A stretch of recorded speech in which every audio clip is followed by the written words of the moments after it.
यादहरू त हो बिलाइजान्छन्, यी साथहरू त हो छुटिजान्छ। मिल्ने भए यो रातो सुटकेसमा तिमीलाई हाली गइदिन्थे। यो तिम्रो पासपोर्ट साइजको नाथे फोटो म किन लैजान्थे?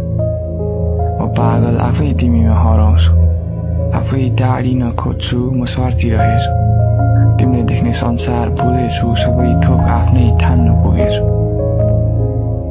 हुन्छु तिम्रो आँखाहरूमा, नखोजौ मलाई ती पुराना फोटो एल्बमहरूमा। कहीँ कतै मेरो याद आए सानो भुल सम्झी बिर्सिदिनु। त्यो पनि थियो है भन्दै भुलिदिनु। मेरो तस्बिर देखे रातो मार्करले केरिदिनु। अन्जान परिचित त तिमीले बनायौ, मेरो लागि तिमी अपरिहार्य थियो। छौ, हुनेछौ, म हुन्छु तिम्रो आँखाहरूमा, नखोजिदेऊ व्यर्थै ती पुराना फोटो एल्बमहरूमा। म हुन्छु तिम्रो आँखाहरूमा।